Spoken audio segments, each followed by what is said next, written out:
También nos visita hoy día la doctora Silvia Salame.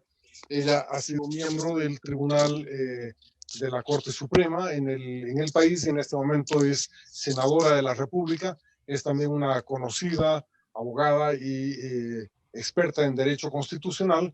Y quiero darle la bienvenida también a Rubén Subieta, un constitucionalista también muy reconocido en el medio, que se une a nosotros por primera vez en esta clase de eventos. Bueno, un saludo a todos. Primero un pequeño lapsus, corrección, no es Rubén Subieta, es Rafael Subieta, nuestro invitado el día de hoy. Es que mil disculpas, Rafael, pero bueno, eso está aclarado. Le vamos a pedir a la doctora Silvia Salame que realice su comentario. Tiene 10 minutos. Habilite su micrófono, doctora. Sí, ahora estoy, creo, fuera.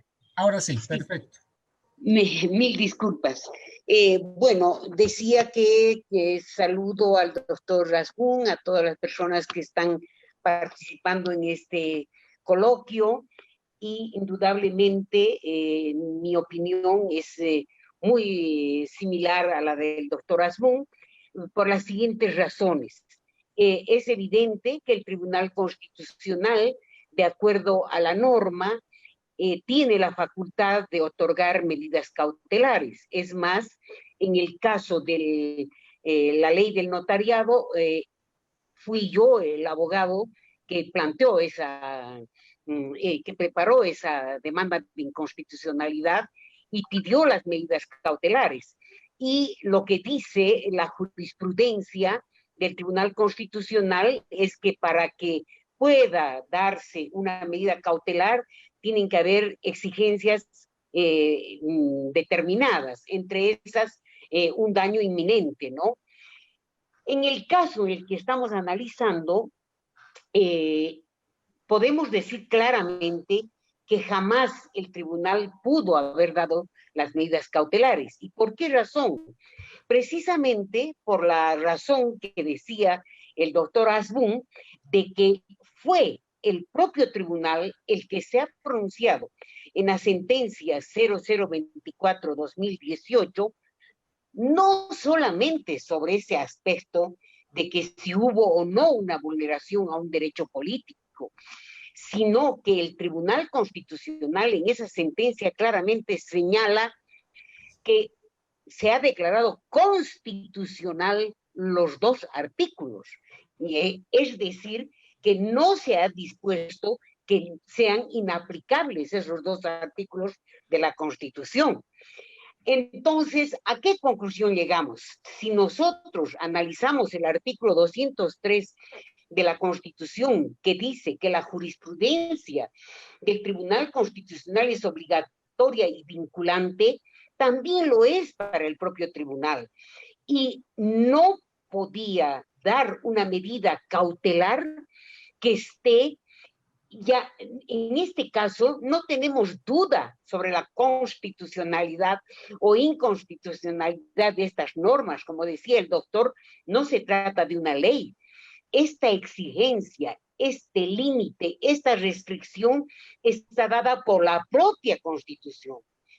Y si bien el análisis que se hizo en la sentencia 0024 fue a través de la convencionalidad, ya en esa oportunidad el tribunal se pronuncia de manera que en este caso no existe la posibilidad de la duda de que nosotros como ciudadanos sabemos que se presume la constitucionalidad de toda norma.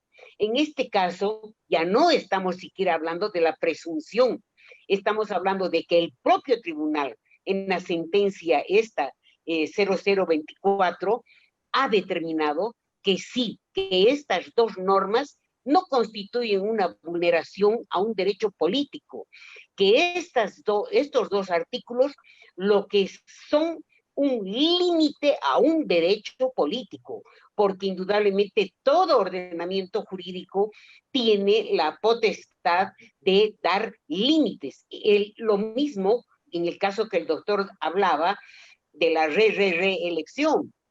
no es que se estaba vulnerando un derecho, tampoco era un derecho humano como pretendieron decir los magistrados del tribunal, pero lo que al impedir la reelección indefinida o por más de 2 periodos, en igual forma se establecía un límite, lo que de ninguna manera constituye una vulneración a el derecho del ciudadano. En este caso, mi opinión es que el Tribunal Constitucional no solamente que se ha excedido al otorgar estas medidas cautelares, el tribunal ha actuado contra la Constitución. Entonces, en este caso, corresponde un juicio de responsabilidades contra los magistrados porque están actuando contra la Constitución y además están también vulnerando la propia jurisprudencia del tribunal. El razonamiento que se hace para plantear esta inconstitucionalidad, como lo dijo el doctor, más corresponde a la vulneración de un derecho que podía haber sido tramitado en una acción de amparo constitucional, por razón por la que el tribunal ni siquiera debía haber admitido la acción de inconstitucionalidad. Podía haber convertido a una acción de amparo si era tan diligente el tribunal, pero en todo caso jamás pudo otorgar la medida cautelar. Y no porque no tenga competencia, porque a criterio mío, indudablemente, yo siempre digo, derecho no es matemática, pero a criterio mío, no está el tribunal facultado, no solo por su jurisprudencia, sino por el propio Código Procesal Constitucional, a otorgar medidas cautelares. Pero en este caso no correspondía. Esa sería mi opinión. Gracias, doctora. Lo he hecho súper bien dentro del menos del tiempo asignado. Rafael Zubieta, por favor, tu comentario. Tienes 10 minutos. Bienvenido y gracias. Perfecto, José. Muchísimas gracias. Voy a tratar de marcarme dentro del tiempo, que tengo muchos comentarios. En primer lugar, muy buenas tardes y muchas gracias por la invitación. Es realmente un placer y un honor estar frente a personalidades en el ámbito del derecho, la política y la sociedad. Entonces, en ese sentido, me veo realmente honrado de poder expresar mi opinión y dar algunos comentarios. Perfectamente coincido con ambos comentarios, pero tengo algunas diferencias que las voy a explicar enseguida.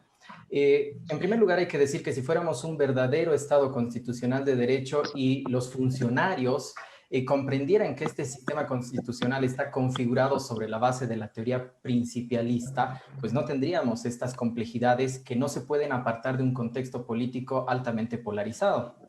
En primer lugar, tenemos autoridades que creen que el derecho es lineal y debe aplicarse la Constitución de manera literal y gramatical. Por ejemplo, el organismo electoral en su momento, en mi opinión, debió haber interpretado adecuadamente las normas de la Constitución.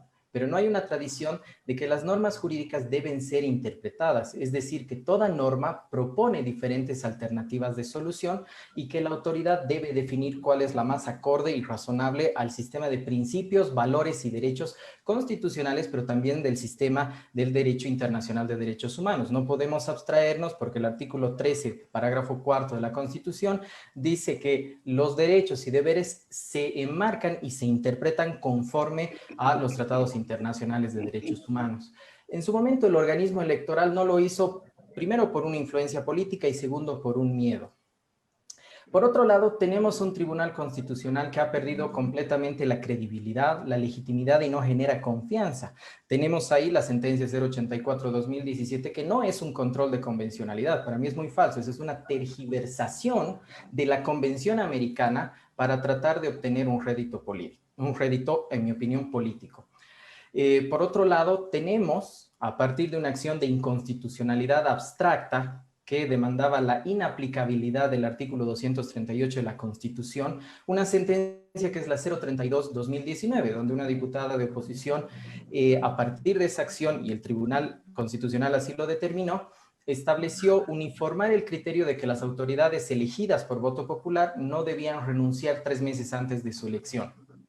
Entonces, ya desde ahí tenemos un sistema constitucional dañado a partir de acciones de inconstitucionalidad abstracta. Y por supuesto, también a partir de una acción de inconstitucionalidad abstracta tenemos la sentencia de 024/2018 que introduce el concepto en la residencia permanente de residencia intermitente. No le da una solución integral, no abarca el tema del asilo y el refugio, que me parece que es muy importante ingresar a ese tema, pero enseguida voy a abordarlo. En esa sentencia, en la 024, se ha abierto las puertas para que las personas que se vean obligadas a salir de su residencia permanente por ley o por fuerza mayor, pues tengan cierta flexibilización. Pero, como ustedes ven, el tribunal no genera confianza, complejiza la situación y, por supuesto, ya hemos visto que ha hecho un uso instrumental, antidemocrático del control de convencionalidad. Y definitivamente no podemos pensar que lo que hace ahora es porque se toma en serio los derechos y busca la apertura de un sistema político. Así que vamos por partes rápidamente. Efectivamente, yo coincido en que en el sistema constitucional de Bolivia no puede realizarse un control de constitucionalidad de las normas de la misma Constitución. El parámetro de constitucionalidad es la misma Constitución y el objeto de constitucionalidad son las normas infraconstitucionales. Pero lo que debemos entender en ese sentido es que lo que sí puede hacer el Tribunal Constitucional es realizar una interpretación de las normas constitucionales conforme al artículo 196, parágrafo primero. Es el máximo intérprete de la Constitución. Ahora, el problema es cuál es el cauce. Evidentemente, concuerdo con el doctor Asbun de que la vía de la acción de inconstitucionalidad abstracta no es la correcta y tal vez podría haber sido la acción de amparo constitucional. Pero aquí tenemos algo sui generis que no estaba desarrollada, este requisito no estaba desarrollado en alguna norma infraconstitucional, sino se ha quedado en la Constitución. Pero nuevamente, la norma, en mi opinión, debe interpretarse. En el siglo XXI no hay una norma clara que no esté sujeta a interpretación. Eso es de la escuela exegética del siglo XIX que decía que el juez debe ser boca de ley. En las ciencias sociales, y esto lo menciona muy bien la doctora Salame, que una norma siempre puede ofrecer más de una alternativa de solución. Y si hubiera una sola alternativa de solución, pues no existiría la interpretación y tampoco estaríamos los abogados. Directamente tendríamos las normas y un resultado directo, cuadrado y tranquilo. Y ahí nos quedamos todos sin trabajo. Entonces, lo que tenemos que hacer analizando estos artículos, el 285 y el 287, parágrafo primero, numeral 1, es que esa norma fue elaborada por el constituyente en situaciones de normalidad constitucional, de regularidad. Es como, yo me voy, migro a otro departamento, migro a otro país para buscar mejores condiciones y pretendo volver, por supuesto que yo no voy a poder ser candidato, porque no tengo mi proyecto de vida desarrollado o no tuve mi proyecto de vida desarrollado en la región a la que pretendo postular. Pero situación diferente es una persona que se vea obligada a abandonar su territorio para proteger su vida y seguridad de una persecución basada en ideología, política, raza, etc. Es decir, no abandona su proyecto de vida de manera libre, sino por fuerza mayor. Y lo que hace es ejercer su derecho a recibir asilo que está establecido en el artículo 29 de la Constitución y en el 22, numeral 7 de la Convención Americana. Entonces, lo que podemos decir es que aquí existe una excepción a la regla. ¿Y por qué es una excepción? Porque no es en una situación de normalidad constitucional, es una infracción al Estado constitucional de derecho, una violación de derechos fundamentales que hace que la persona se vea obligado para proteger su libertad, su vida. Entonces, estamos hablando de que la persona queda excluida del sistema político por razones fácticas, se aleja del contexto político para proteger su vida y luego cuando encuentra mejores condiciones, el sistema político se cierra. Recordemos que todas las medidas que cierran los canales de participación política, que cierran el cambio democrático, merecen una especial sospecha constitucional. El punto aquí es que se encuentra en la misma Constitución. Entonces, podríamos pensar en una excepción implícita a favor de los derechos políticos, este concepto que ha sido desarrollado por un letrado de la Corte Constitucional de Colombia, Jorge Roa. Entonces, el máximo guardián y último intérprete de la ley fundamental del Estado debe establecer la coherencia interna, realizando una interpretación armonizadora y aplicando el principio de concordancia práctica. Ojo, es muy complicado en un sistema, bueno, con un tribunal constitucional bajo las características que ahora tenemos, que carece de imparcialidad e independencia. Eso es completamente difícil. Si fuera otro tribunal, por supuesto que sería otra la historia. Ahora, si eso se hubiera interpretado en sede del órgano electoral, por supuesto, llegar al Tribunal Constitucional hubiera sido innecesario, pero el órgano electoral tampoco ha cumplido con su labor de también interpretar la Constitución y por eso es que llegamos a esto. Cierro con esta parte. La medida cautelar también coincido con el doctor Asbun y la doctora Salame, que es una medida de aseguramiento, asegura el derecho de acceso a la justicia y tutela judicial efectiva, previene un daño irreparable. Entonces, al estar prevista en el derecho procesal constitucional, supone suspender la aplicación de una norma. Entonces, en términos generales y en apariencia, la medida cautelar es válida y hasta necesaria. Pero ahora acá la medida cautelar en sí no está mal, lo ha dicho el doctor Asbun. Otra cosa es si debió o no el tribunal haber admitido la acción. Y en mi opinión, y coincidimos en eso, el tribunal debió haber rechazado in limine según el artículo 27 del Código Procesal Constitucional. Pero lamentablemente admitió y está en curso. Entonces, más allá de lo que se pueda cuestionar, sabemos de que esa medida cautelar está de alguna manera obligando a todas las autoridades y lo que yo pienso es que se debe generar una vía de solución. Es de alguna manera que ya ingresó en algo que me parece absolutamente ilegal e inconstitucional, pero Tienes un minuto, Rafael, para terminar. Está bloqueado tu ahora sí. Oh, perfecto, entonces me voy a apurar. Entonces, para generar una vía de solución, en primer lugar, debe proteger los derechos de las personas que pudieran estar involucradas. Entonces, también tenemos que evitar la responsabilidad internacional, cuando eventualmente estas personas podrían demandar al Estado y habría una reparación económica que nos va a costar a todos los bolivianos. Entonces, en mi opinión, el Tribunal Constitucional debe aclarar que no está sometiendo a juicio de constitucionalidad la norma, sino que la está interpretando para armonizarla con el sistema constitucional. Y con esto acabo, es que debe ver la forma de establecer un freno al uso indebido de la acción de inconstitucionalidad abstracta para interpretar las normas de la Constitución, aclarando, si va a sacar esta sentencia, que esa no es la vía correcta. Como se me ha acabado el tiempo, estoy abierto a preguntas para otros aspectos. Gracias.